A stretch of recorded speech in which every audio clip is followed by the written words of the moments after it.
For this interview, it's a pleasure to introduce you to one of today's leading figures in learning how to learn more effectively, Dr. Norman Fortenberry, the Executive Director of the American Society of Engineering Education. Dr. Fortenberry is MIT cubed. That is, he has his bachelor's, master's, and doctorate in mechanical engineering from the Massachusetts Institute of Technology.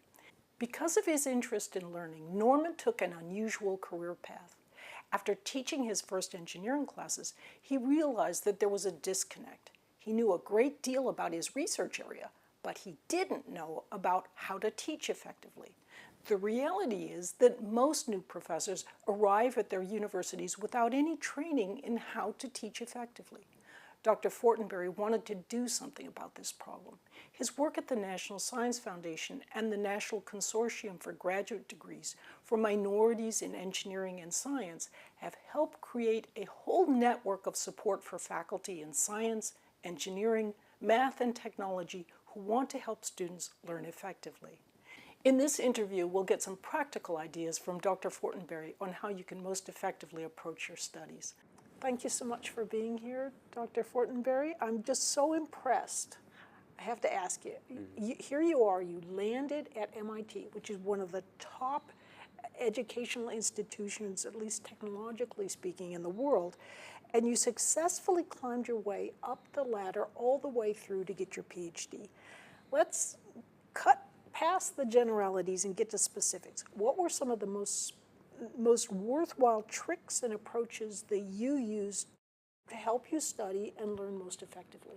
Yeah, well, MIT is a very good institution, and not just technologically. For example, it has one of the top political science departments in the world.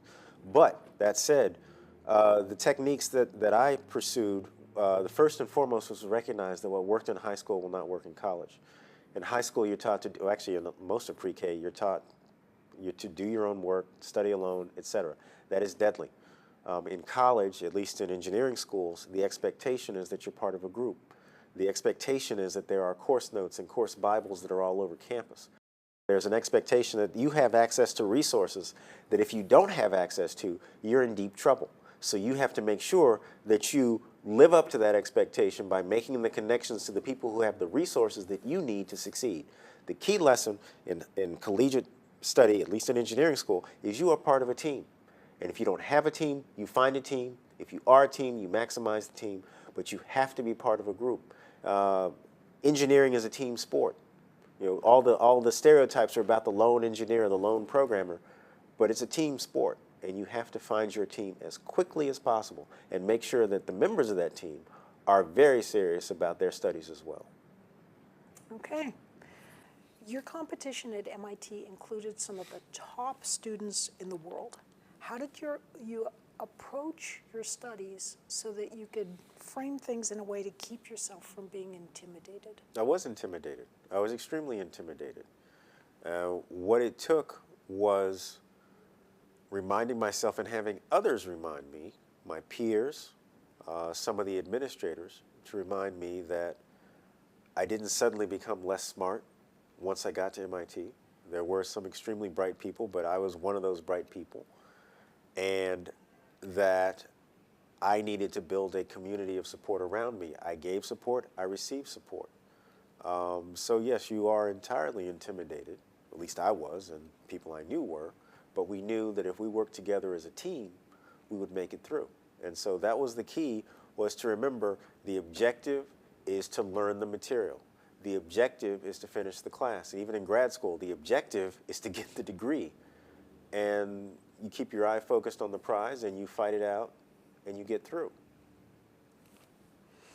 Early on in your college career, you took a more advanced calculus course that most people don't usually take, at least at that stage. I understand this set you back in your studies. How could you have avoided this scenario, and how did you keep going in the face of facing failure and hardship? Well, the way to avoid the problem is to, so this is all about balancing ego. I should have done what the overwhelming majority of students did, which was take the regular track calculus. and not take the calculus with applications, which everybody said was the hard track. But I said, but it has applications, so I'm going to be an engineer. That makes sense for me to do. There are times when there is wisdom in the wisdom of the crowd. There are times when being a lemming is not the brightest thing in the world to do. The challenge is figuring out which is which. But I think I could have informed my decision by not only talking to my peers, but talking to some grad students and some administrators, counseling deans, et cetera, about that choice and my background in calculus, which was not strong, as I hadn't taken calculus before. I was handed an AP book, and that was my calculus class senior year in Louisiana.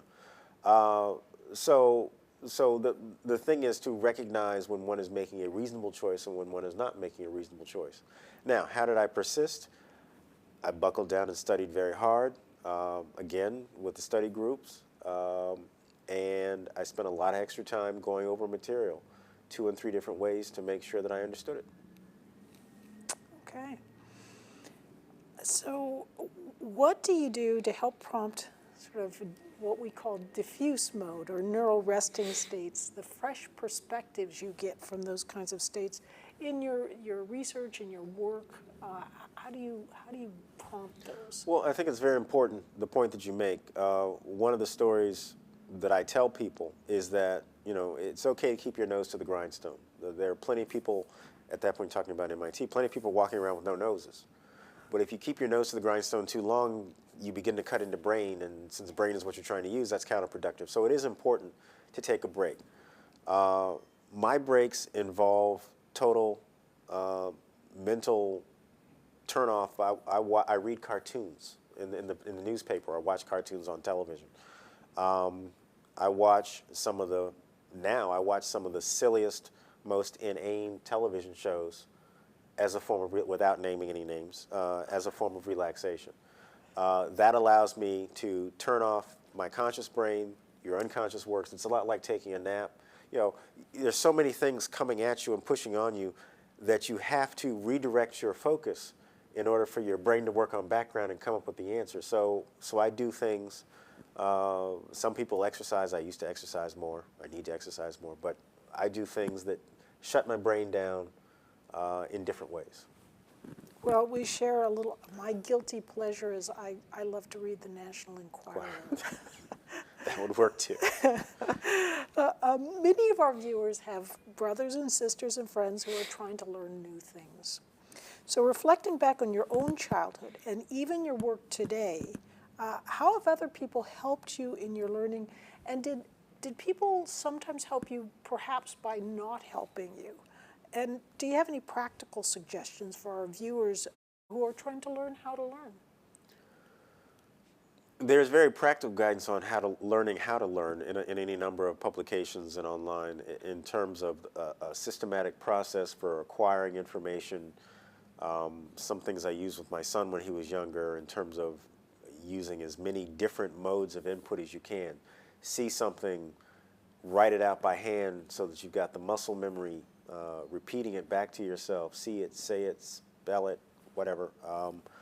As many input modes, you've got your auditory learners, your visual learners. You saturate yourself with learning modes. That's one of the reasons why people need to be careful when you have a faculty member or a teacher to put something on overheads or PowerPoints these days, and you just take their overheads and don't really study them. The mechanical act of writing helps you to internalize that material, as well as going back over the notes again, helps you to internalize that material. So multi-mode input is critical for learning. Again, with the study groups and challenging each other, because what you think you know, you find out when you try to explain it to somebody else. That's why teaching is one of the best ways to learn. But even if you don't go full-blown to tutoring somebody else, just in discussing it with a set of peers and colleagues, okay, this is what I think I know. And they challenge you, okay, well, that's not what I thought, but let me explain. And you will either validate what you thought, or you will find the fallacy in what you thought. And they do the same thing, and so you help each other by explaining material to each other. If you just write it out, yeah, I've got it, well, you may not have it, or you may have it wrong. And so you have to take the time to explain it, teach it, whatever, to somebody else, as a way to make sure that you, in fact, have what you think you have in terms of your learning.